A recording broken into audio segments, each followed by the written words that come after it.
What's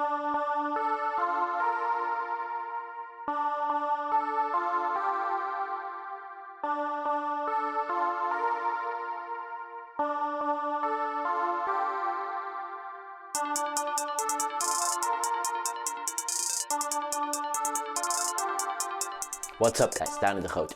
In this video I want to talk to you guys about some important concepts for when you're defending leg locks and when you're fighting leg lock specialists. Last year I focused a lot on the BJJ competitions where heel hooks are legal. My goal for 2020 was to focus a lot more on competitions where they are legal, since I wanted to do the ADCC trials. I'm not sure if they will go on, but I'll keep studying and working on my heel hooks and my heel hook defense. Anyway, in the last tournament I fought before the lockdown, I fought the finals against a guy that really likes to do leg locks. I think he finished almost every opponent before me with a heel hook, almost every one of them. So I knew he liked to do heel hooks and I had to stay sharp. My goal, like we discussed in the last video, is always to implement my A game and force my opponent to play my game. But even though I tried to do that, my opponent managed to get me into some deep heel hooking positions early in the match. So in this video I want to walk you guys through how I defended those attempts and what my strategy was to beat someone that's really specialized in heel hooks and leg locks in general. Alright, let's get straight into the match. So first of all I try to pull guard immediately. As soon as we made the grips, I'm going to sit down. Because I feel I'm safer there for leg locks. It's harder to spin underneath me and I can keep my feet together like I'm doing here. So I keep my feet pretty close together. I think Danner always talks about the inside position, so you don't want to leave your legs hanging on the outside of the opponent, because then it's easy for him to enter into leg locks. Okay, now my opponent dives down and I feel like I could go for a guillotine. You can see my hand here snapping him down. So I dive on the guillotine, but my opponent does one thing really well. Right here, look how he tucks his shoulder into his neck, so it's hard for me to get the guillotine, and he uses that opportunity to sit straight into my leg. So this is a pretty bad position. Inside Sankaku or honey hole, my opponent's got a nice attack on my right leg here. The angle's kind of bad, but here we zoom in. Okay, so in this position my opponent is controlling both of my feet here, which makes it hard for me to escape, but it's also really hard to finish me from here.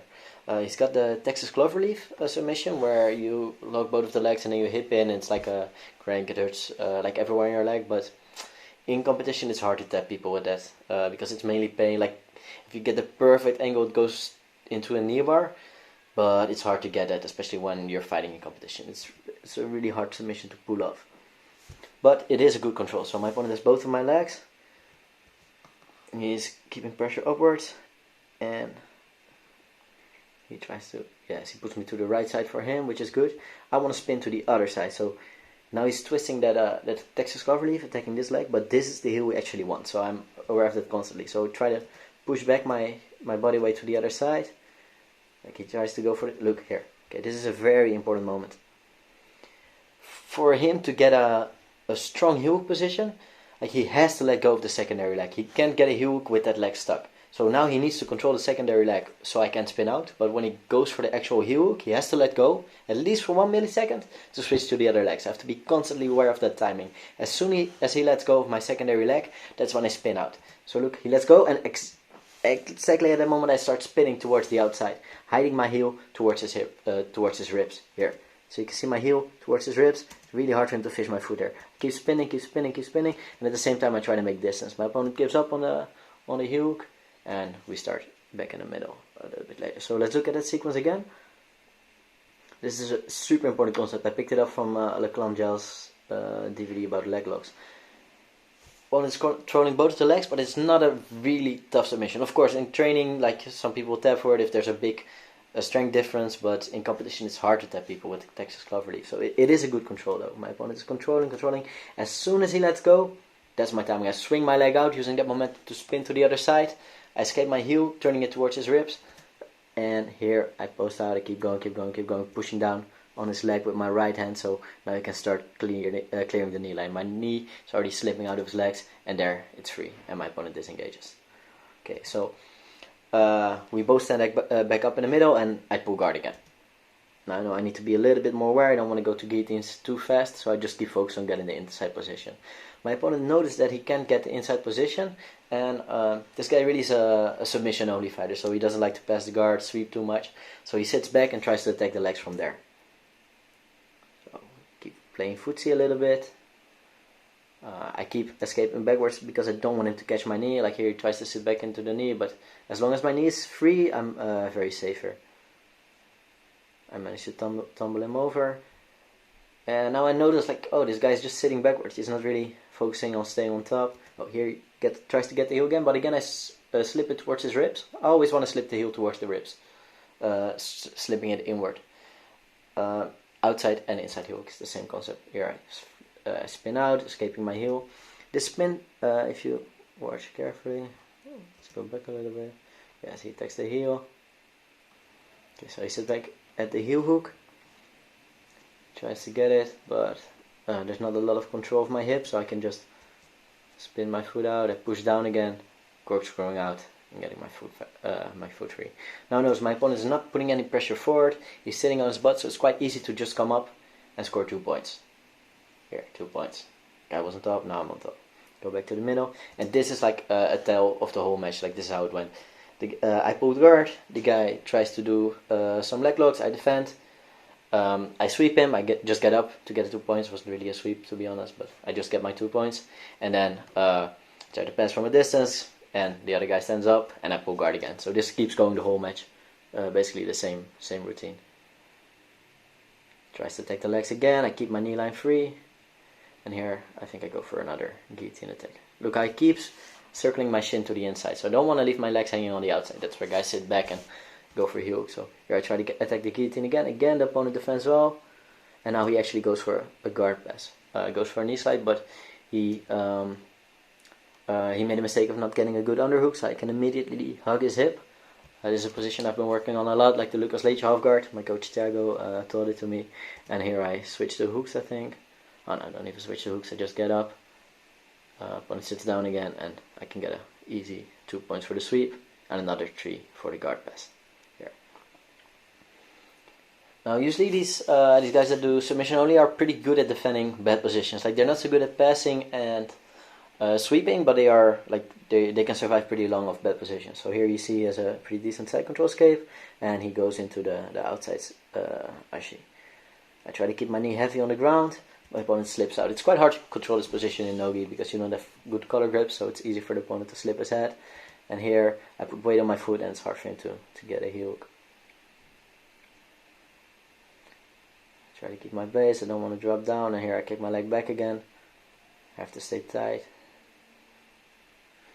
Go into a smash pass, but opponent reverts and he manages to escape. So again, same sequence happens. We both stand up, and I pull guard again. Opponent tries to jump, sits back into the legs again. He's not really engaging in the passing, but he is trying to attack the legs from there.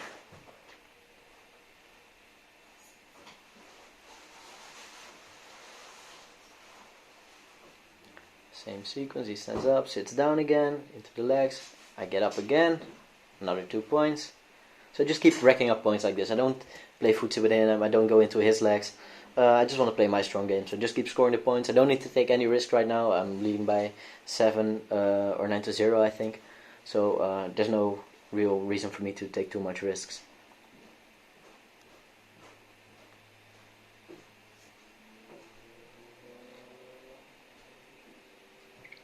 Sits back into the legs again. As you can see, like he's not really attacking the legs when he sits back, because my feet are on the inside position the whole time. A lot of people leave their legs hanging, especially when they're not used to like heel hook attacks. But I kept my legs on the inside the whole time, keep them then hidden, and making it hard for the opponent to attack. So he sits down, but there's no real entry into the legs, which makes it easy for me to stand up again and get another 2 points. Try to do a throw bypass. But like I said, I didn't need to take too many risks anymore. I was leading big. Again, we both stand up. I pull guard again. Opponent does some last ditch efforts. Try to use that half guard sweep again. Now the opponent defends a little bit better. Sits back into the leg again. I pull my leg out. Attacks the leg again. I spin with the heel hook, making sure I clear the knee line. You can see my hand posting on his leg right here. So I want to spin out and at the same time post away from him to clear my leg. Now I saw the time was running out. Yeah, match was always over. I get up and time, win the match. So to summarize, the main concepts for defending leg locks are beating the knee line, using corkscrew movements, and then a little bit more specifically is timing your inside senkaku or honeyhole escapes, because your opponent has to switch their legs and that's where you do your escape. And the concept for beating specialists is you want to beat them on your own battlefield. In this case, there was a leg lock specialist, so I don't want to go into leg lock exchanges with them. Even though I have pretty decent heel hooks myself, I don't want to use a heel hook against heel hook fight against somebody that just does heel hooks. Instead, I turn the fight into a strategical point fight. You're a phony! Hey, this guy's a great big phony! That's right, you're a big fat phony! Hey, you know who lives in this house? A great big phony! That's right! I kept scoring sweeps, I kept scoring guard passes, racking up a nice score of 9-0 in the end.